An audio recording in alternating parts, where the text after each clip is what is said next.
Quieren atacar. Hola, ¿qué tal? ¿Cómo están? Pues muy buenas tardes, estamos aquí acomodándonos, estamos con los últimos detalles y pues gracias a Dios ya estamos aquí listos como familia para una clase más de nuestro estudio Viviendo como Iglesia. Y bueno, es una bendición poder regresar a estos temas tan importantes. Y lo primero que quiero que hagamos es que pongamos este tiempo en manos de Dios, ¿les parece?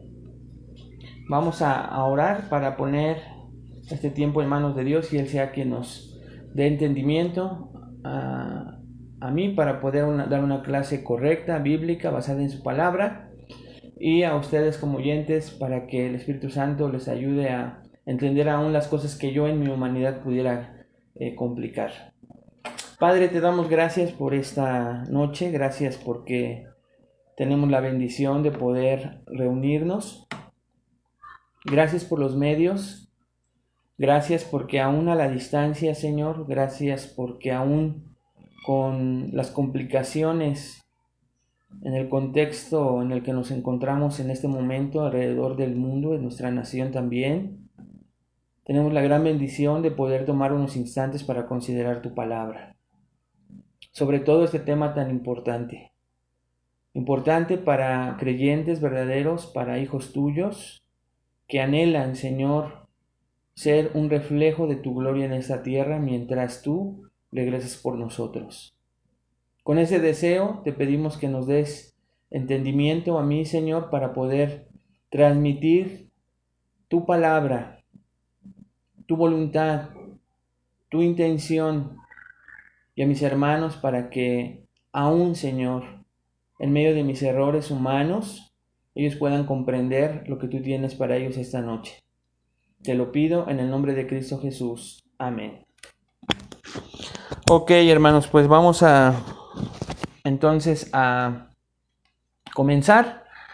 Y les recuerdo muy rápidamente que hace 8 días comenzamos hablando primeramente del propósito del estudio. Dijimos que el propósito es evaluarnos en el contexto en que pues nos encontramos, en el que nos encontremos, para ver si estamos viviendo como iglesia, como una iglesia bíblica. Hablamos también de los distintos temas que estaremos estudiando y reiteramos que aunque no suenen muy conocidos, o algunos sí, el énfasis es evaluarnos, no solo en el contexto intelectual, sino la bendición es más allá de los dichos, de los temas, es que nos evaluemos cuánto estamos practicando, cuánto estamos haciendo nosotros por entender no solamente a nivel intelectual los temas para vivir como una iglesia bíblica, porque muchos de ellos son conocidos para nosotros, sino cuántos estamos practicando en realidad.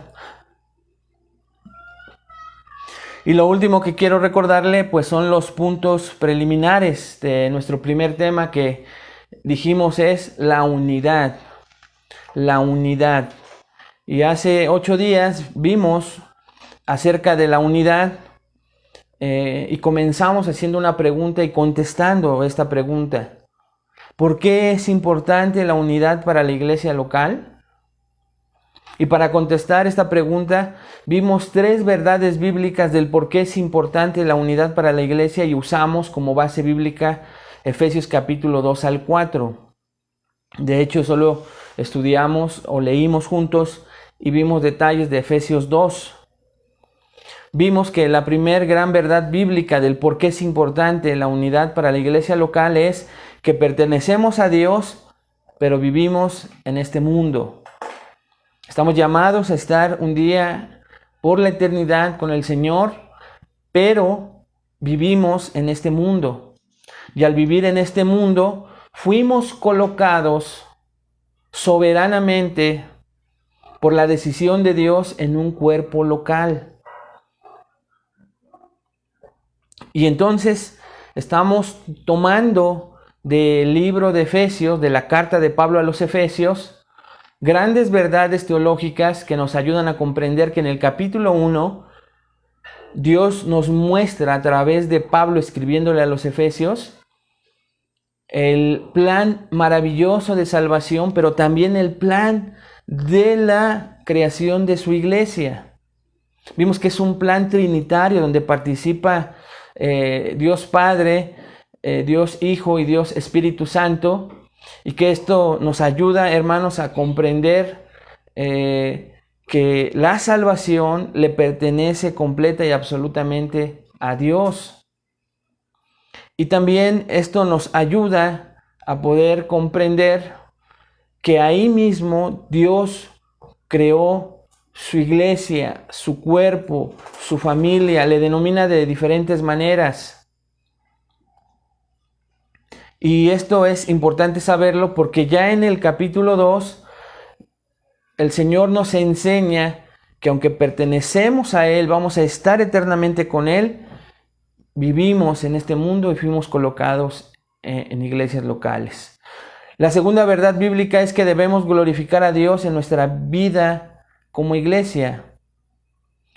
Si somos llamados a glorificar a Dios con nuestra vida individual, dijimos también somos llamados a glorificar a Dios en nuestra vida como iglesia. Dijimos que el nombre de Cristo ha sido blasfemado, manchado, no solo a nivel individual con testimonios individuales que dejan mucho que desear, sino también hay iglesias que por sus prácticas, sus doctrinas, dejan el nombre de Cristo pues manchado. Y la tercera verdad bíblica del por qué es importante la iglesia es que somos pecadores. Tenemos que reconocer esta gran verdad y vivir a la luz de esa verdad. Somos salvos por gracia, somos salvos de la esclavitud del pecado, pero vivimos en un cuerpo que mientras esté en esta tierra, vamos a seguir batallando, como Pablo nos los enseña en Romanos 7. Así que, entonces, hermanos, también, por eso es importante hablar de la unidad en la iglesia, porque somos pecadores, porque seguimos batallando con juicios, palabras, hábitos pecaminosos. Estamos en un proceso de santificación, ¿lo recuerdan? Y eso hace que sigamos a veces lastimando con nuestro pecado, sino con la práctica de nuestro pecado. Eso esperemos, porque recuerden que en una iglesia local donde son colocados los verdaderos creyentes, Dios también permite que haya falsos creyentes, que haya profesantes que profesan con su boca que son cristianos, pero que en realidad no lo son. Esa es una realidad en toda iglesia. Hay personas sentadas cada domingo en las iglesias, pero no son cristianas. Entonces, como iglesia debemos trabajar juntos para reflejar el perfecto carácter de Dios como personas. Vimos también, hermano, un segundo punto, que es la meta de Dios para la iglesia. Y también nos fuimos al capítulo 2, porque ahí vimos en los versículos 1 al 10, vemos el Evangelio. Ahí está manifestado el Evangelio.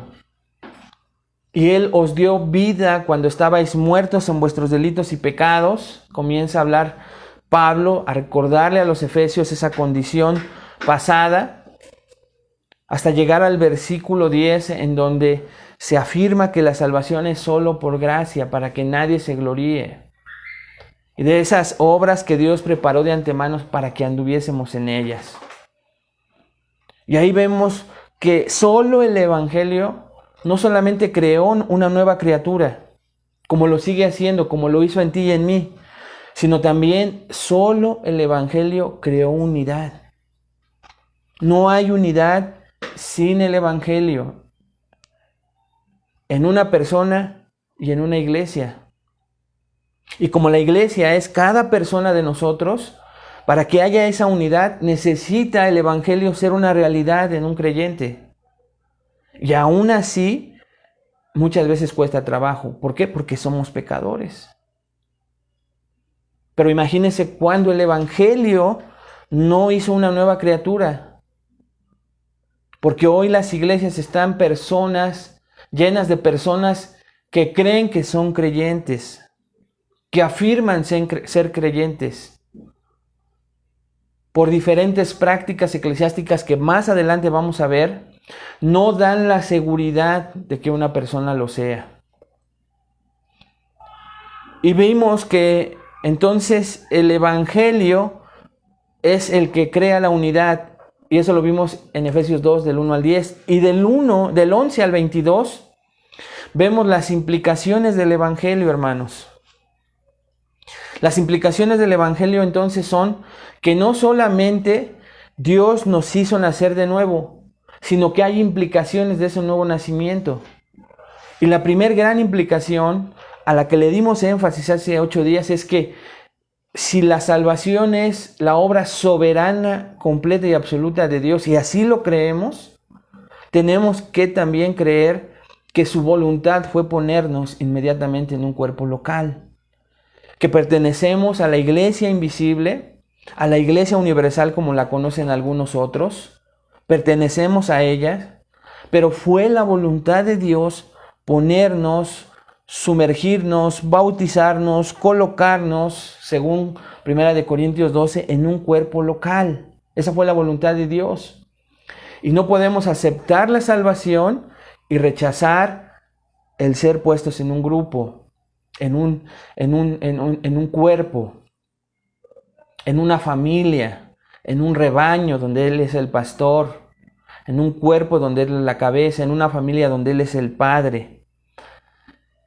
Y vimos en estos versículos pues lo importante de la unidad entonces, porque ¿qué la crea? El Evangelio, ninguna otra cosa. A Cristo le costó crear la unidad de la iglesia, su sangre.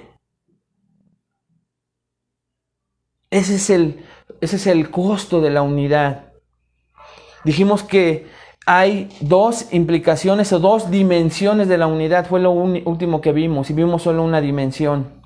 También tomada de Efesios 2, que fue la amplitud del compromiso, versículo 18, ¿se acuerdan? Dice Pablo ahí en Efesios 2, 18, porque por medio de Él los unos y los otros tenemos entrada por un mismo espíritu al Padre. Porque por medio de Él, por medio de Cristo, los unos, judíos, y los otros, gentiles, que veíamos que eran pueblos irreconciliables, pueblos que se odiaban, tenemos ambos entrada por un mismo espíritu, ya vio, la unidad por un espíritu al Padre. Esa es la amplitud. Por eso es que ahí mismo en el capítulo 2 de Efesios, Pablo le recuerda a los gentiles que antes eran extranjeros, que no pertenecían a las promesas del pacto, que vivían sin Cristo, sin Dios y sin esas promesas. Pero gracias a Cristo, a su sacrificio ahí en la cruz, de los 2 pueblos, Él hizo uno. Y ahí vemos la amplitud. Por medio de Él, los unos y los otros tenemos entrada por un mismo espíritu al Padre. Hoy vamos a ver entonces la segunda dimensión de la unidad. Esta dimensión, esta amplitud de la unidad, la vamos a ampliar en un solo tema más adelante, pero vamos a dejarlo ahí. En segundo lugar, esta unidad es notable, visible por su profundidad. Su profundidad, no solo su amplitud, sino ahora su profundidad. Esto quiere decir, hermanos, que no se limita a unir personas para que solamente se toleren entre sí, sino para estar comprometidas, y tan comprometidas que Pablo puede llamarles en Efesios 2:15 un nuevo hombre. Acompáñame por favor ahí a Efesios 2:15. Efesios, capítulo 2, versículo 15. Dice, aboliendo en su carne las enemistades, la ley de los mandamientos expresados en ordenanzas, para crear en sí mismo de los dos un solo y nuevo hombre. ¿Ya vio? De los dos un solo y nuevo hombre, haciendo la paz. Cristo hizo la paz al crear de estas dos enemistades, de estos dos pueblos, uno solo, un nuevo hombre, un nuevo hombre, dice ahí en el 2:15, y una nueva familia, versículo 19, vaya un poquito más adelante. Así le recuerda a los gentiles que ya no sois extranjeros ni advenedizos, sino conciudadanos. ¿De dónde? Conciudadanos de los santos y miembros de la familia de Dios. O sea, los gentiles no éramos miembros de la familia de Dios, pero gracias a este hermoso sacrificio de Cristo en la cruz, ahora tenemos todas estas bendiciones. A veces se nos hace fácil pensar, pues yo pertenezco a la familia de Dios y fue sencillo. No, costó la sangre de Cristo. Esas son las implicaciones del Evangelio. Pero el ser parte, esa unidad para ser parte de la familia de Dios implica una profundidad, una unidad profunda, como la que se tiene a veces comparada, hermanos, a la familia sanguínea que tenemos. Varía en el contexto, porque a veces el contexto de las familias fueron muy difíciles, pero aún con todo, dicen coloquialmente, la sangre llama. Y por más distancia que haya, siempre esa relación entre familiares nos acerca como un imán, ¿no es cierto? Esta es la profundidad de la unidad que Cristo creó. Esto quiere decir entonces que la unidad fue creada por Cristo a través del Evangelio, como ya lo dijimos. Y no le corresponde a ningún ser humano llamado cristiano altercar contra dicha unidad creada por Dios. Imagínense entonces el riesgo que corre una persona al altercar con la unidad creada por Cristo. Es algo parecido y Dios le podría pedir cuentas en esta tierra o después en el juicio, más si no es una persona creyente, pero aún siendo una persona creyente, porque los creyentes también vamos a ser juzgados, como cuando Jesús tiene un encuentro con Saulo de Tarso en camino a Damasco. ¿Se acuerdan cuál fue la pregunta con la que Jesús confrontó a Saulo, hermanos? Saulo, Saulo, ¿por qué me persigues? ¿A quién estaba persiguiendo Saulo? ¿A Jesús directamente? No, hermanos. Capítulos previos a ese encuentro en camino a Damasco, sabemos que Saulo estaba persiguiendo a los cristianos, estaba persiguiendo a la iglesia, estaba viendo y consintiendo el cómo los mataban, los atormentaban. Pero cuando Jesús se encuentra con él, no le dice, ¿por qué estás persiguiendo a mi iglesia? O ¿por qué estás persiguiendo a la iglesia? Él dice, ¿por qué me persigues? Es tremendo. ¿Por qué? Porque lo que aprendimos entonces al terminar esta parte de la amplitud y la profundidad hace que la gloria de Dios invisible sea visible.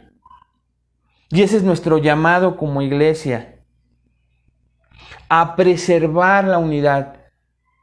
¿Ya se dio cuenta? A cuidar a toda costa esa unidad que Cristo creó al ir a morir en la cruz.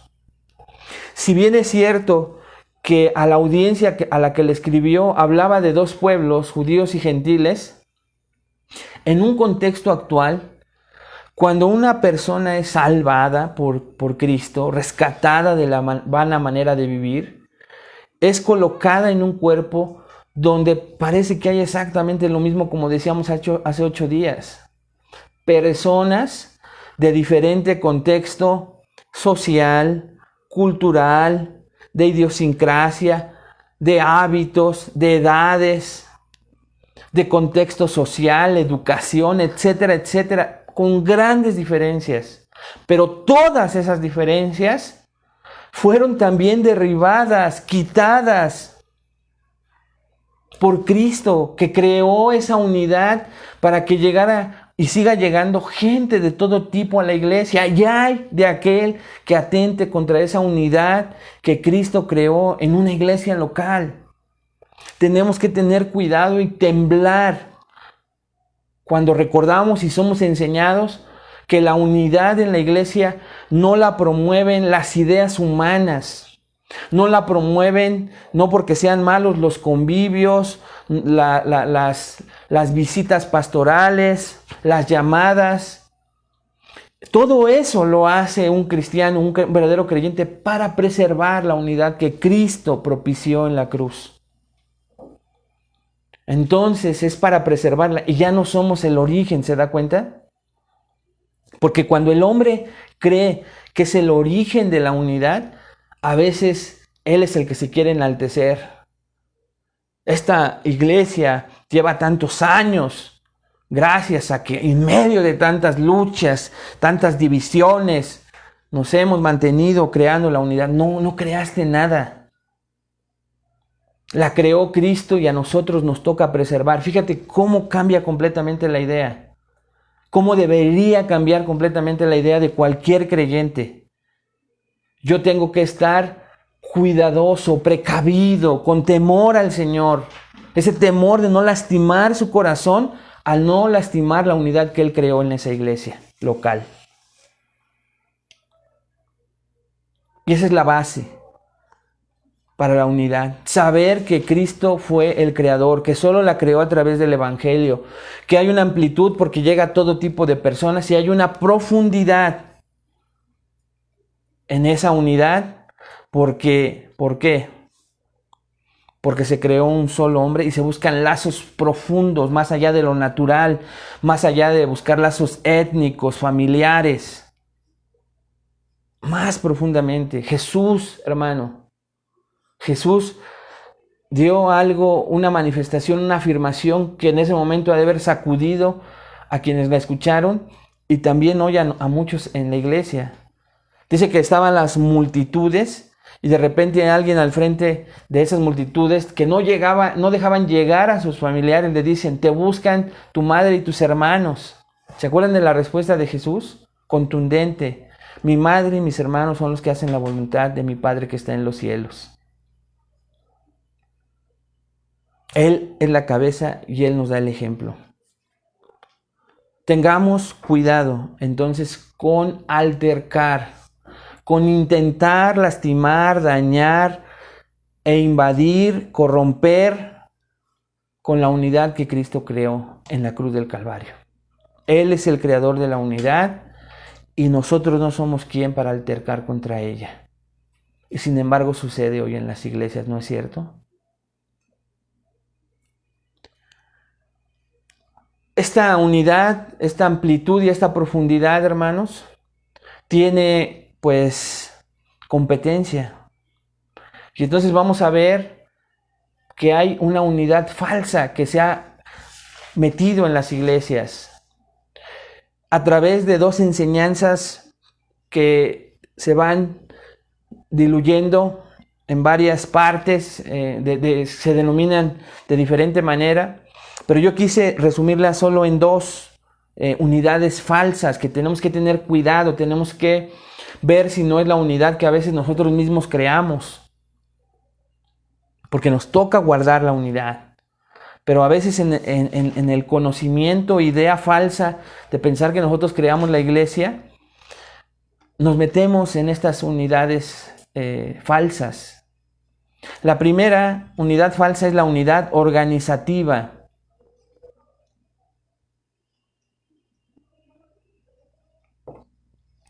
Y el primer gran problema, hermanos, o uno de los extremos que se tiene, es que normalmente se comienza a hablar acerca de la unidad cristiana y algunos la definen como la idea, escuchen, la idea de que todos los que se consideran cristianos deben organizarse juntos o al menos cooperar juntos como un solo cuerpo reconocido.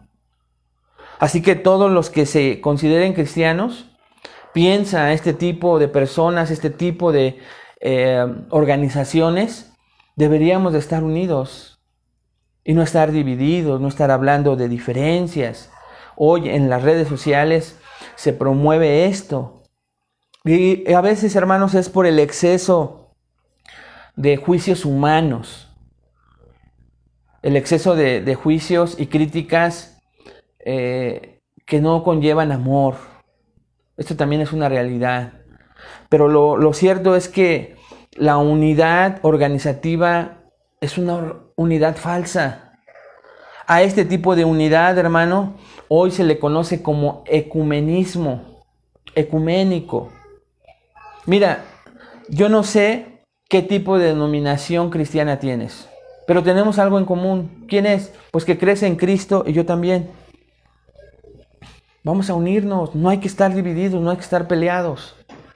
Pero a veces, hermanos, uno de los desafíos que presenta esta corriente de pensamiento, este ecumenismo o unidad organizativa, es que no da lugar para poder discrepar en amor. Repito, no da lugar para poder discrepar en amor. Y nos quedamos solo en la idea, y pongo este ejemplo, mira, tú crees en Cristo, yo creo en Cristo, y tú le quieres decir, ok, pero yo creo que Cristo es Dios, y yo sé que tú, en tu creencia, en tu fe, tú crees que Cristo no es Dios. No importa, pero creemos en Cristo. Aunque yo no crea que Cristo es Dios y tú sí creas, haz a un lado esa idea. Hermanos, eso es una idea falsa. Eso es una idea falsa de unidad. Yo no podría, ni tú, ni muchos de ellos lo hacen, el unirme a una persona que cree algo diferente a mi Salvador, a mi Señor, a mi Dios. Y estoy hablando de solo una diferencia hasta el momento.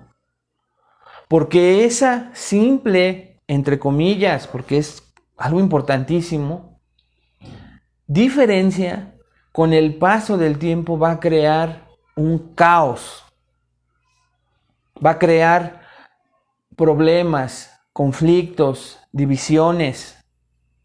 ¿Qué va a hacer esa persona si sigue unida en su unidad organizativa o ecuménica con el paso del tiempo con las personas que lleguen y tú les enseñas que Jesús es Dios? Y ella le va a decir, o él, no, Jesús no es Dios, pero no se preocupen, todos creemos en Cristo. No. Tristemente, hermanos, hoy hay un ecumenismo todavía más fino.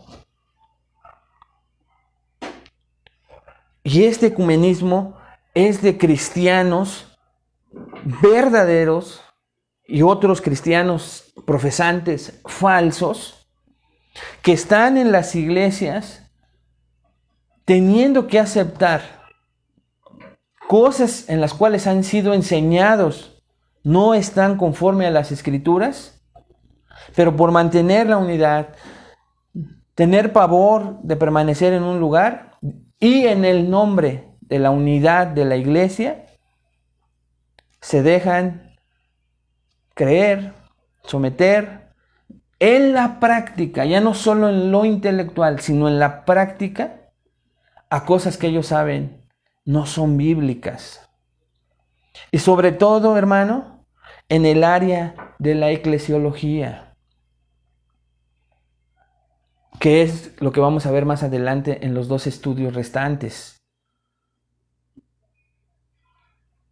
Si hay una práctica eclesiástica en la cual yo he sido enseñado, yo podría discrepar en amor y el líder o ir en humildad para guardar ambos la unidad, porque no se puede guardar la unidad sometiendo mi idea y sobreponiéndola en otro, sino usar las Escrituras como el medio único, como la autoridad máxima para saber si una práctica y una doctrina está equivocada. Pero hoy hay personas paralizadas de temor por frases como no toques al ungido de Dios. Ten cuidado de tocar al ungido de Dios. Hermanos, las funciones pastorales simplemente son funciones que traen enorme responsabilidad para servir, como te decía hace 8 días, no para servirnos.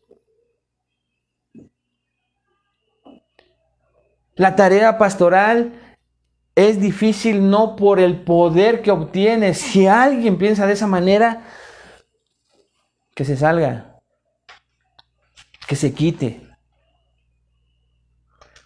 Sino al contrario, hay que tener paciencia, hay que buscar a Dios en continua oración, hay que estar en un estudio continuo de la palabra de Dios para ser el ejemplo que Jesús nos da. El que quiera ser el primero que sirva a los demás. Hay que lavar pies como el ejemplo que dio Jesucristo. Pero a veces, hermanos, hoy hay personas paralizadas por no poder decirle a alguien que lo que está haciendo no es bíblico en la práctica, o que no hay congruencia entre lo que dice cuando enseña, cuando predica, con lo que hace en su práctica, que hay incongruencia. No está permitido en las iglesias hacer eso. ¿Por qué? Porque hay que mantener la unidad a toda costa. Pero no, estamos viendo que es una unidad falsa. Ya lo vimos con otras denominaciones fuera de la iglesia local, pues es difícil, pero también dentro de la misma iglesia local, este tipo de unidad falsa organizativa. No, es que dicen los pastores, ya está ahí lista los que van más allá, aquí está en lo que creemos. O otros dicen, aquí está mi visión, misión y objetivos. Otros lo conocen como que aquí está nuestra declaración doctrinal y mi filosofía de ministerio. Son muy claras. Quien crea en esto, que esté aquí, no hay problema. Porque efectivamente las personas son responsables de leer todo eso, de ver a qué iglesia, en qué iglesia están, y tienen cierta responsabilidad. Pero el problema es cuando hay incongruencia entre eso que está escrito, eso que te entregan en un boletín, en un manual bien bonito, eso que te entregan y que no tiene congruencia con la práctica eclesiástica. Ese es el problema. ¿Por qué no habría que diferir? ¿Por qué no habría que llamar? El ejemplo nos lo da la Escritura, hermanos. ¿Se acuerdan quién fue a confrontar al apóstol Pedro? Porque tenía una práctica de hipocresía. ¿Se acuerdan quién lo confrontó? ¿Quién discrepó con lo que enseñaba, con lo que practicaba? El apóstol Pablo. Pablo tomó a Pedro y en las condiciones correctas en las que nos enseña la Escritura, le dijo, le confrontó, le exhortó. Ahí está un ejemplo bíblico de que se puede hacer en amor. Y Pedro menciona en sus cartas al apóstol Pablo. Es algo que se puede hacer, pero no podemos entonces y tenemos que tener cuidado con este tipo de unidad falsa. Esta unidad organizativa o ecuménica. Pero ya no solo con las iglesias de fuera, sino con la iglesia local, en donde lo que se queda establecido en una hoja, en una forma de trabajar, que se denomina de muchas maneras, como te dije, misión, visión, objetivos, declaración doctrinal, filosofía de ministerio, etc. No es congruente lo que se dice, lo que se enseña y lo que está escrito con lo que se vive en la práctica. Y si no está en congruencia, necesitamos confrontar, hermanos. En amor, como nos lo enseñan las Escrituras. No se puede manifestar entonces la unidad a costa de la verdad, del Evangelio, de la palabra, de la Escritura. No se puede. Otro problema con esta idea es que lo que sería el objetivo final de esa unidad, pues no es lo correcto. Hay muchos que se llaman a sí mismos cristianos, pero que no estarían de acuerdo con nuestra iglesia, por ejemplo, en cuanto a cosas fundamentales como quién es Dios, como te decía. Eso quiere decir entonces que la unidad organizativa por sí sola confunde por completo al mundo acerca de la naturaleza del cristianismo y del evangelio. Y es el ejemplo, regreso simplemente a recordártelo. Llega una persona nueva, pero hay dos diferentes posturas. Y entonces hay confusión. O sí es esto Dios, pero acá otra persona me dijo que no. Y eso pasa en las iglesias. Cuando incluso no se permite por el miedo a los líderes abusivos que creen que tienen el poder, que son los mandamases. Recuerden, vamos a hablar de las funciones, porque tienen funciones importantísimas los pastores en las iglesias. Y hay un deber de honrarlos, de obedecerles. Lo hay, hermanos. Tampoco nos vamos a ir al otro extremo. Me estoy refiriendo a ese tipo de pastores que abusan de la función que Dios les dio para ser intocables. Entonces, como no se puede hacerlo, lo empiezan a hacer con otros hermanos. Y eso va a provocar al final de cuentas confusión y división. Eso no quiere decir que pues sea ciertamente bueno, de cierta manera, asentir ideas de otras denominaciones, incluso de sectas falsas y religiones, porque están alineadas a la Biblia, no porque estemos de acuerdo en sus ideas. Pero, por ejemplo, si alguna religión, una denominación cristiana está en contra, hermanos, o tiene una idea en cuanto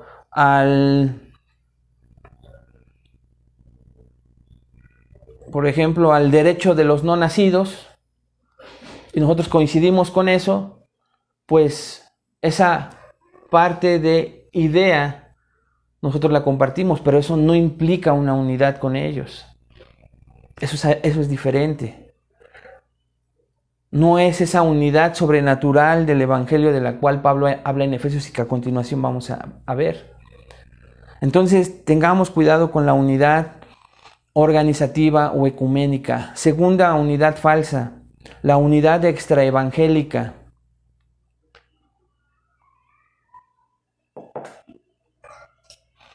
Esta es más peligrosa y más sutil, hermanos. Y creo que estamos en mayor riesgo de caer en esta.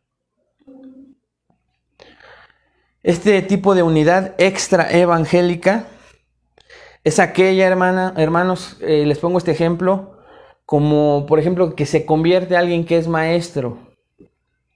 Y entonces esta persona se une a la iglesia, Dios lo coloca en ese cuerpo local. ¿Con quién creen ustedes que podrá entablar una amistad de manera más rápida y natural? Pues cuando se encuentra con otro maestro o otra maestra de profesión. ¿Por qué? Porque hay muchas cosas afines. Es algo que hasta cierto punto es, como dice la palabra, natural. ¿Quién lo va a entender más en cuanto a su profesión, a lo que hace normalmente en la semana? Pues otros maestros. Entonces, si ahí los mismos hermanos le presentan a otros maestros, va a ser más fácil que tenga afinidad con ellos. Esto es algo obvio. Y espiritualmente pues puede ser beneficioso incluso para la persona, para que rápido tenga confianza, ¿no es cierto? Pero si esto es la suma total de lo que llamamos iglesia local, hermano, temo que hemos creado algo que existiría incluso sin Dios. Porque entonces si hay un lugar donde se reúnan maestros para tratar problemas, asuntos de la educación, de los niños, de los problemas sindicales, etcétera, pues ahí va a haber mucha unidad, ¿no es cierto? Pero no se necesitaría Dios. Simplemente intereses mutuos similares que crearían esa unidad. Eso sería extra evangélico, ¿ya se dieron cuenta? Y esto va en comparación a lo que vemos en Efesios 2, pues algo totalmente diferente. Y el problema de hoy en las iglesias es que muchas de las relaciones están fundamentadas, entonces, sí en el evangelio, pero algo extra. ¿Qué es ese algo extra? Bueno, en el ejemplo que les pongo es que soy maestro y pues me voy a juntar con otros maestros. Ese es un gran peligro, muy sutil. Y como es algo que se da de manera natural, a veces parece inofensivo en las iglesias. Porque hasta nos parece correcto que una persona se haya tenido comunión más rápido con otra, ¿no? Pero el problema es que a veces, hermano, comienza a haber clasismo, comienza a haber, créanmelo, en las iglesias cristianas, racismo, no solamente clasismo, racismo y cierto tipo de acepción de personas sin darnos cuenta, por entre comillas tener más afinidad con ciertas personas. Es el ejemplo de otros dos, ahora ya son dos cristianos y que son muy amigos dentro de la iglesia, pero ¿qué creen? Ambos son solteros, tienen 40 años y ambos comparten una pasión por el analfabetismo, o que ambos son enfermeros. Es la unidad extraevangélica. Usamos o se usa, y ahí hemos participado mucho sin darnos cuenta, muchos de nosotros, se usa la similitud para construir la unidad. Y eso también es muy peligroso, hermanos. Tristemente se oye en las iglesias que hay grupos. Y la iglesia no fue hecha para que hubiese grupos. Y entonces esos grupos comienzan a tener nombres o apodos. Los ricos, los pobres, los guapos, los feos, las solteras. Y todo parece en un sentido pues común y natural. De hecho, a veces se convierten hasta en ministerios. Pero esos ministerios comienzan a expandirse del cuerpo, a extraerse del cuerpo. Y es muy peligroso este tipo de unidad extra bíblica. ¿Qué quiere decir? Extra evangélica, perdón. El evangelio sí nos une Cristo, más nos une esto que tenemos en común. Cuidado con ese tipo de unidad. Cuidado, hermanos, con ese tipo de unidad. Parecería que no es peligrosa, parece inofensiva, como les digo, parece hasta natural. En una comunidad que da a conocer el evangelio, hermanos, muchas relaciones nunca existirían de no ser por el poder del evangelio. Ya sea por la profundidad del cuidado mutuo o porque las partes en la relación tienen poco en común, excepto Cristo. Claro, las relaciones basadas en la afinidad también pueden prosperar en la iglesia, como le decía, pero no son el enfoque, no son la meta. Se dan de manera natural, las vamos a tener, pero tenemos que tener cuidado, en cambio, en no concentrarnos en ayudar a las personas a salir de sus zonas de confort. Tenemos que tener cuidado y ayudarlas a no tener ahí su lugar, su grupo, elite, aparte, elitista, para que se edifiquen otro tipo de relaciones que no serían posibles sin la unidad que provoca Cristo en la cruz. Me pregunto, y ponte a pensar esto, hermano, si puedes pensar en las relaciones que tienes en tu iglesia, solo porque Cristo los ha unido. Y aquí podríamos pensar en muchas de esas relaciones en mi vida, en tu vida, en la vida de otros que hemos observado. No te relacionarías con esa persona en el mundo, te lo puedo asegurar. Tan es así que cuando por diferentes causas las personas se van de cierta iglesia, ya no mantienen la unidad tan estrecha que mantenían con iglesias, con personas de su misma iglesia. Porque ya no pertenecen a su núcleo, ya están buscando en otra iglesia ese mismo grupito, ese mismo grupo de personas elite a sus preferencias, a sus afinidades, y se van en busca de otro grupo de la misma afinidad que ellos buscan. Esto es real, hermanos. Yo he conocido personas creyentes verdaderos que tristemente caen en este error. Que en una iglesia estaban buscando a las personas, abogados, ricos, y que por mudarse de residencia se fueron a otra iglesia y fueron a buscar exactamente a los mismos tipos de grupos de personas.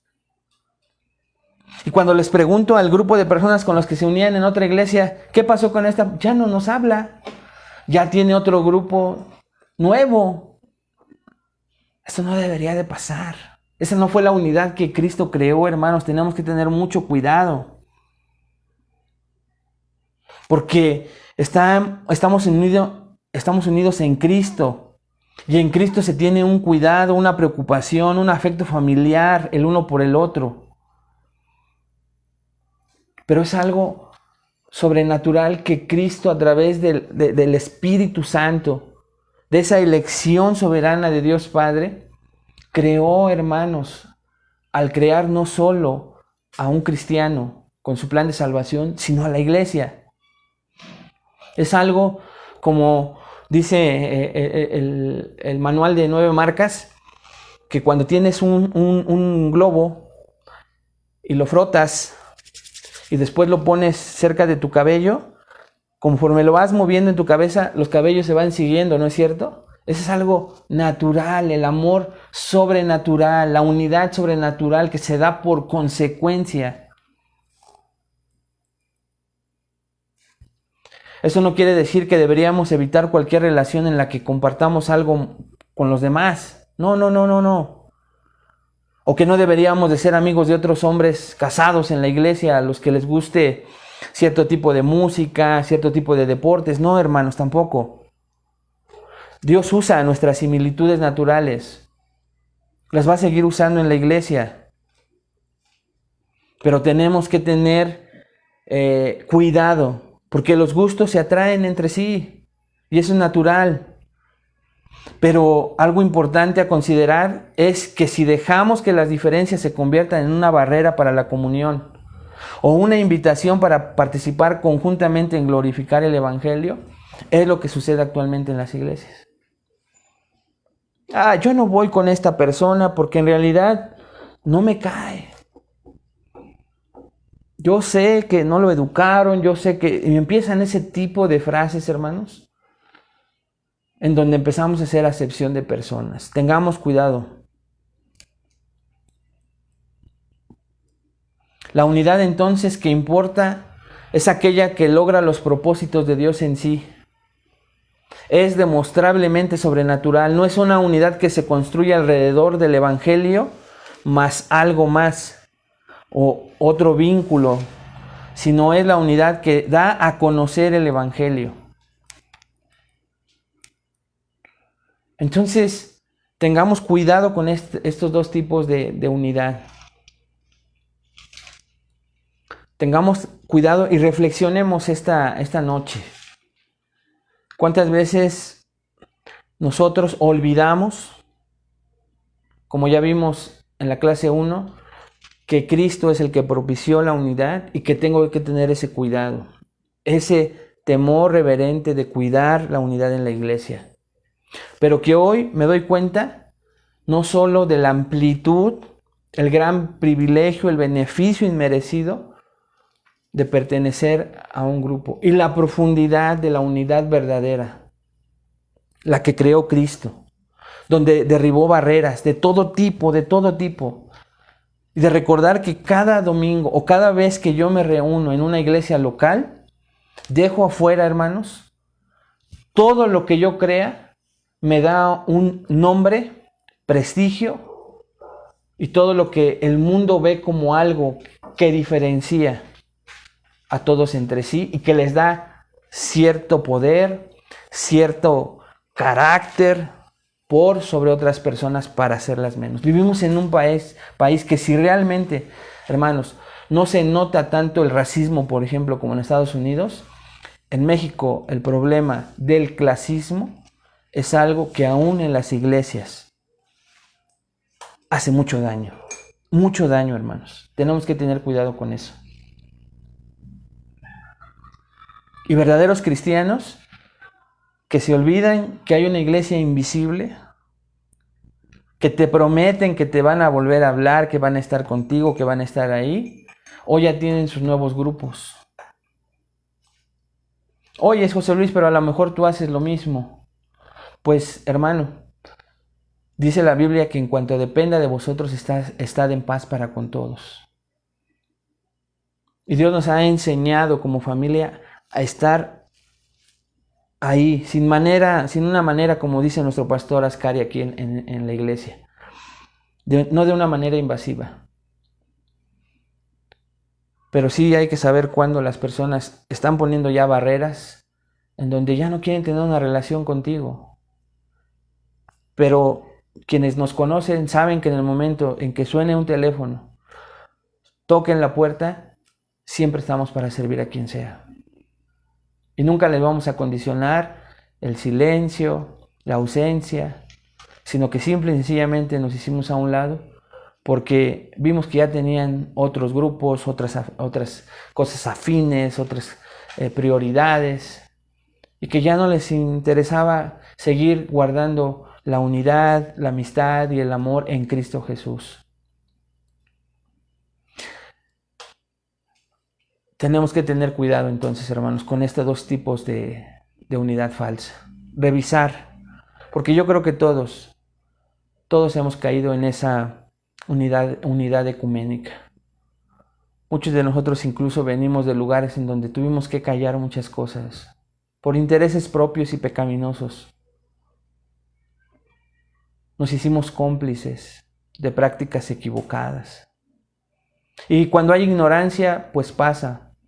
Pero cuando esa ignorancia se quita el velo, eres enseñado y permaneces ahí siendo cómplice de cosas que no sabes que no son de la palabra de Dios, Dios te va a pedir cuentas un día de todo eso.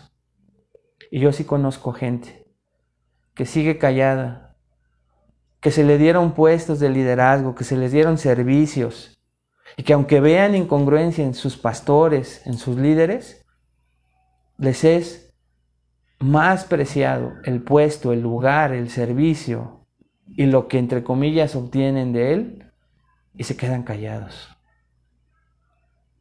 Y entonces crean una unidad organizativa, una unidad ecuménica falsa. Y tarde que temprano Dios trata con eso si eres un verdadero cristiano. Y se paga muy caro, hermanos. Se paga muy caro. Tenemos que tener cuidado también con la unidad falsa extrabíblica. Sí nos une Cristo, pero llego a ver con quién soy más afín, qué me une más con alguien. Desde ahí ya estoy haciendo acepción de personas. Tengo que llegar a la iglesia y ver pecadores redimidos por Cristo.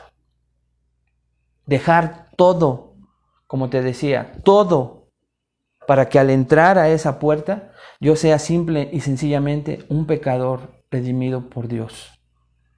Como lo hacía Pablo, que tomaba todo lo que hacía, todo lo que él logró, todo lo que en realidad era como religioso, como basura, por amor de Cristo y para ganar a muchos para Cristo, decía él.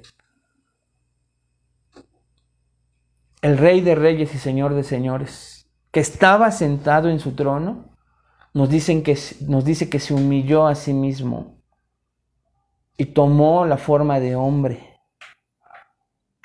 Y nos vino a dar el ejemplo de humildad más grande. Tenemos ejemplo, hermanos, para evitar que esa unidad extrabíblica, que como te decía es más sutil, sea una en la que muchas veces hayamos participado. Él nos mandó a amar a nuestros enemigos y nos dijo, porque qué fácil es amar a aquellos que son fáciles de amar, ¿no es cierto? Y creo que ahí nos hemos equivocado, hermanos. Vamos a orar. Padre, te damos gracias. Gracias, Señor, por recordarnos que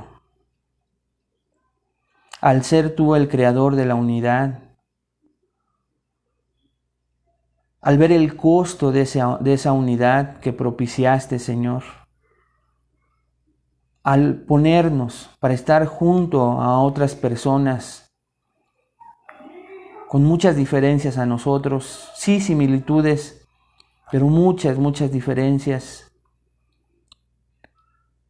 Tú nos llamas, Señor, a preservar esa unidad.